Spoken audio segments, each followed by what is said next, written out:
Well, we used to fly from Richmond across to Pierce and up through Cocos Island to Butterworth, because Indonesian confrontation was on in those days, so it was a long way to get up to Butterworth. And then from there we used to go across to Vung Tau, Van Rang, Benoit, Tonsanu, then come back to Butterworth. They didn't want to leave a Hercules in Vietnam overnight in case it got mortared or damaged and all that. Even if we had to take off in 3 engines, we had to get the thing out.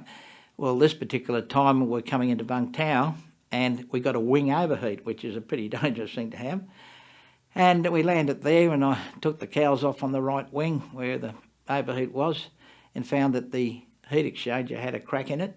And I thought, well, how am I going to get this thing out?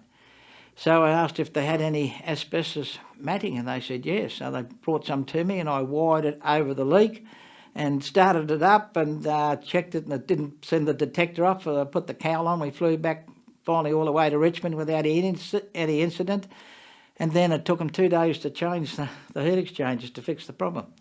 So that was one I can remember clearly. We used to get false fire warnings, particularly in the late afternoon with the strobing of the prop and the sunlight would set these detectors off, so you had to shut the engine down, but we knew what it was.